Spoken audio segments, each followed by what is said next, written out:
season for him, there's no doubt.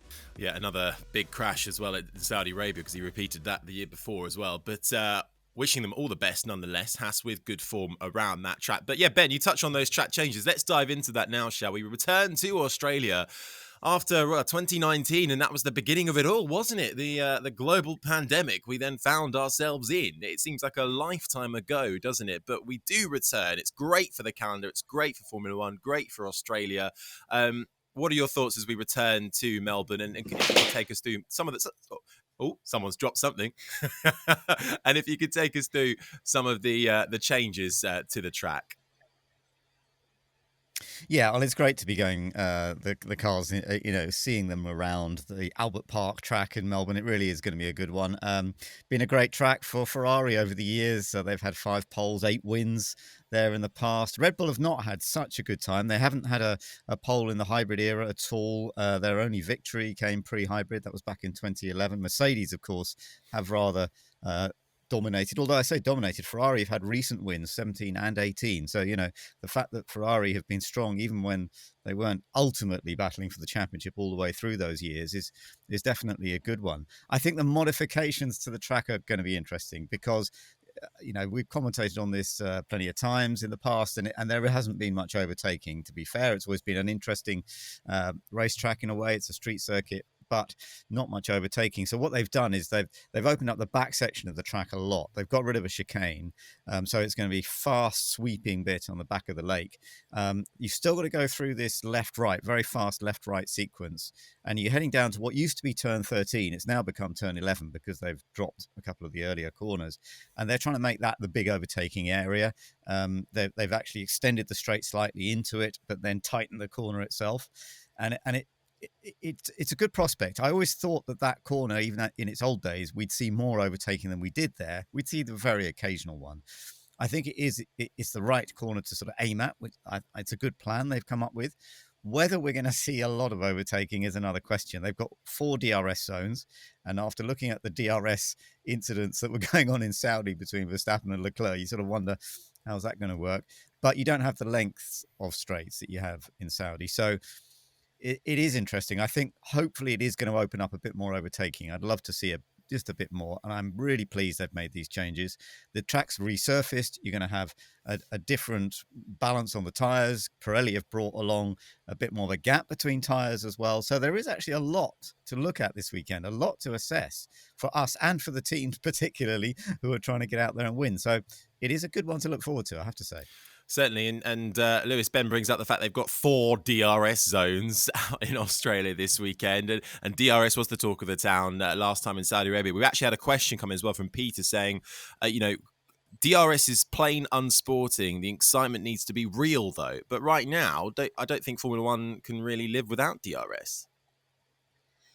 No, I think F1 needs DRS at the moment, and that's something that the drivers were pretty much all saying after the race in Saudi Arabia, that it is an important factor, especially with these new rules, with the cars being able to follow more closely. They need that extra, that boost on the straights to be able to make these overtakes happen. I don't agree that it's a bad thing. But yeah, four DRS zones this weekend, that's the most we've ever had at a race track in F1. So it'll be interesting to see how that plays out. There's 2 DRS activation points. So I think the idea is that the driver who has DRS will have it for both zones due to how close they are. So you'll either get a situation where the driver can make the pass and then stay ahead in the second zone, or you'll sort of have 2 bites of the cherry if you were, where if you can't get the move done first time round into the fast left-right chicane, you've then got the opportunity to make the pass happen into what was turn 13. So yeah, it'd be really interesting to see how that pans out. It should help in theory, but I think this weekend probably is going to be the first real sort of acid test of the new rules, because so far from the sample of 2 races we've had, it's been very encouraging, very positive start. The drivers are singing the praises of the new rules. Everyone's happy, but it's when you get to a circuit like this where it's so hard to make those overtakes, that would be the real sort of point where we see quite how successful the changes have been. Yeah, I wouldn't suddenly expect a overtaking fest in Australia, because I do think that the circuit is just notoriously difficult to overtake at, but it won't be hard to improve it, given that there've been so few overtakes in the past. It surely is going to be an improvement, but yeah, we'll have to wait and see. But it should be fascinating to see how that pans out. But yeah, I think it will be a sort of the first real sort of test of the rules, and see just how well the cars can follow and overtake around a circuit like this. I thought it was also interesting to know that the pit lane has been widened by a couple of meters too, and I think it's still to be confirmed, but they want to increase the minimum speed from 60 to 80 kilometers an hour, which might open up some pit stop strategy if the overtaking's perhaps not being taking place on track. But fingers crossed for some overtaking. I've got to commentate it, so fingers crossed. Some stuff to talk about, isn't there? Now, one thing, please, from each of you that you're looking out for specifically this weekend. I know it's difficult to pin down, but one thing you're looking for, one thing that stood out to you and you're hoping to see. Ben, what's on your mind? I think it might be a bit dull to say it, but I think for me, it's let's see some improvement from Mercedes, because I want to see it. Partly it's just a genuine thing of wanting to see at least 3 teams battling up front. We've seen 2 teams battling up front now for a couple of years. Okay, Mercedes have dominated some, but we had a few years where Ferrari were a pretty good rival, particularly in the early part of the years. Last year, of course, a fantastic rivalry between Mercedes and Red Bull. But I want to see more than just 2 teams. I want to see 3, more than 3 ultimately, but 3 would be great. So, and I think Mercedes obviously are the one team that we think can become a part of that group. And that's what I want to see. I want to see Mercedes making some progress. It's less bumpy, this track, than Saudi with the resurface. Maybe that will help them, stop them porpoising. I don't know. But that's what I would like to see, Mercedes on the game. Yeah, I think it's tough to disagree with you. Oh yeah, I have to agree with Ben. I'm sorry if it's the boring answer of saying the same sort of thing, but again, that is sort of the biggest talking point so far this season has been Mercedes' struggles. And yeah, they've had 2 weeks to try and understand things better. They're bringing up updates to the car this weekend, a new rear wing supposedly to try and help with the drag issue that they've had. And like Ben says, I think the more the merrier. We want to see as many teams as possible fighting towards the top. And I think it's sad to see Lewis Hamilton down in 9th and 10th place. We want to see him towards the front of the grid, mixing it up with Max and Charles. So yeah, I think seeing how they perform this weekend, whether they've been able to find any improvements.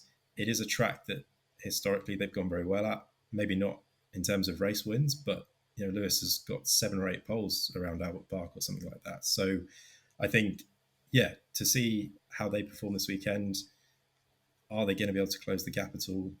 And secondly, just whether the changes, the modifications to the track will succeed in transforming the quality of the racing. I think they're the 2 things I'm looking out for this weekend. You're not allowed that. Sorry, only one, I'm afraid, Lewis. Come on, stick to the rules. I'll tell you what, one thing I was looking out for, we actually haven't, we've omitted, is, of course, Sebastian Vettel's return to Formula One after missing the first couple of rounds. Of course, with COVID, Nico Hulkenberg doing a really good job as a super sub in what is a tough car to drive by the looks of it. I don't think we'll be expecting him up on the podium, but Ben, Vettel return, do you think it will take him a bit of time to get back up to speed again? Do you think actually this has been quite a crucial time for Vettel in judging his future in Formula One, having missed 2 rounds? It will be an interesting time. I don't think it'll be too difficult for him to get back up to speed because he did the testing. So I think he'll feel reasonably at home. And they've gone to 3 very different tracks in Bahrain, Saudi, and now going to Melbourne. So I think he'll be able to jump in, and it's a track he's gone well at in the past. He's won in recent times with Ferrari. So I think actually he'll jump in and go. But it just doesn't feel as though the Aston is really on top at the moment. They've obviously got a lot of work to do with that car as well. Again, we're talking about all the Mercedes-powered cars, aren't we? Once again, McLaren we talked about, Aston Martin and Mercedes themselves. You sort of wonder what's going on there a little bit when they've been the dominant force in the hybrid era power-wise up to now. But Aston definitely needs some work. But I do think, I think Vettel will come back in with a good approach. I think he'll be on it pretty much straight away. How it goes for the future, though, what happens? How's he going to feel 2/3 of the way through the season? Is he still going to want to continue if Aston are not really delivering?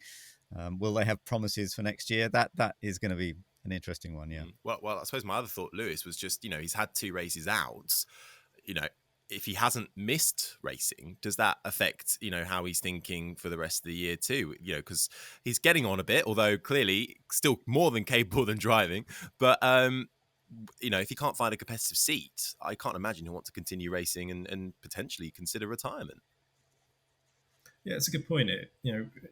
Undoubtedly, it may have been something that would have crossed his mind, but I think he'll be coming back to it this weekend. Looking forward to get back racing, and he's an ultimate professional at the end of the day. He'll get on with the job, and he'll be up to speed. I think, like Ben says, quickly. I don't think there'll be any issues there. Obviously, we're not quite sure how badly he was affected by COVID and how that may impact him, but yeah, I think his future is going to be one of the biggest talking points of this season as the year sort of unfolds. And so far, it's not looking particularly great for Aston Martin. So, yeah, is he really going to have the motivation and desire to stay on for another year or two when the car's potentially towards the back of the grid? I personally can't see that. But I don't think he'll have been making any sort of decision on that at this stage. It's way too early to sort of properly judge quite where Aston Martin are. But certainly, if we don't see some improvements as the season develops, I think he'll be something that we'll be thinking about for sure going into next year. So we'll have to wait and see on that. But I think it'll be one to keep an eye on. I think it's going to be one of the biggest talking points for the sort of overall driver market picture. Well, we've still got a long season to go. There we go. Tick that off on the other bingo again. Okay, well, just before we... Yeah, no, yeah, but I thought it. Predictions, then. It's never easy. We are, though, all doing fairly well in our standings. We're all equal at the moment, so someone needs to start pulling away. But your podium predictions, please. Lewis, let's come to you on this first. Give me and Ben a bit more time. Okay, well, I think the fight between Max and Charles is going to continue.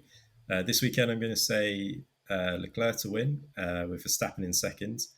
And I'm going to go a little bit out there, which is hard to believe. But I'm going to say Hamilton for third on the podium. Like I say, a bit strange thinking that a Mercedes on the podium is an out there prediction. But obviously, the way the season's going so far, it is. But yeah, I'm going to go for Hamilton to complete the podium in third. Okay. Ben, how about you? Okay, I'm going for a slightly odd one in that we've now seen these 2 close battles between Charles and Max in the 2 early races. Could be third time unlucky. I think they're going to take each other out. So I'm going for Carlos for the win. Carlos for the win, Sergio for second, and I'm going for Hamilton third as well. Yeah. Okay, I like that. I initially had Leclerc for a win, but I'm changing it because I don't think we should have the same. So I like that. So hang on, Ben, remind me, you're going for a who's winning in your one? Sorry, I'm going for Carlos winning. Sainz winning, yeah. Checo second, and Hamilton. Okay, third. So you both put Hamilton. All right, no, I'm not going to have Hamilton on mine. I'm going to go for a Perez win. I think he's out for blood after last time. Verstappen second after a shoddy qualifying, making his way back through the grid. And Carlos Sainz just seems to like any kind of spot on the podium right now. That's not the top spot. So I'm going to go for third for Sainz. So we shall see. Oh, we're going for a good mix. That's a great mix, isn't it? We won't be equal after this weekend. That's for sure. No, exactly. No, but how good not. is it that we can predict like this, because we generally don't know at the moment. And for so long, Formula One has been, you could probably put Hamilton up there. You could probably put Bottas up there, or Verstappen. But right now, it's such a good mix. But hopefully, as you alluded to, Ben, earlier, we've got 2 teams fighting. Hopefully, we can add one more, maybe another one as well on top of that. So all good things at the moment. Formula One looking good, and it will be a test, I think, this weekend of the regulations and how well they can race around Albert Park. But I think that just about does it for our little preview of Australia. Look forward to coming back next week to chatting all about it. In the meantime, make sure you're tuned in across crash.net for all the latest news and analysis across the week. And then we'll be back with you next week. Get your questions in, leave them in the comments section, or tweet, Instagram, or Facebook us. Just search Crash F1. Please do leave us a review wherever you get your podcasts as well. And we shall see you right back here next week. But from myself, Lewis Larkam, and Ben Edwards, bye-bye.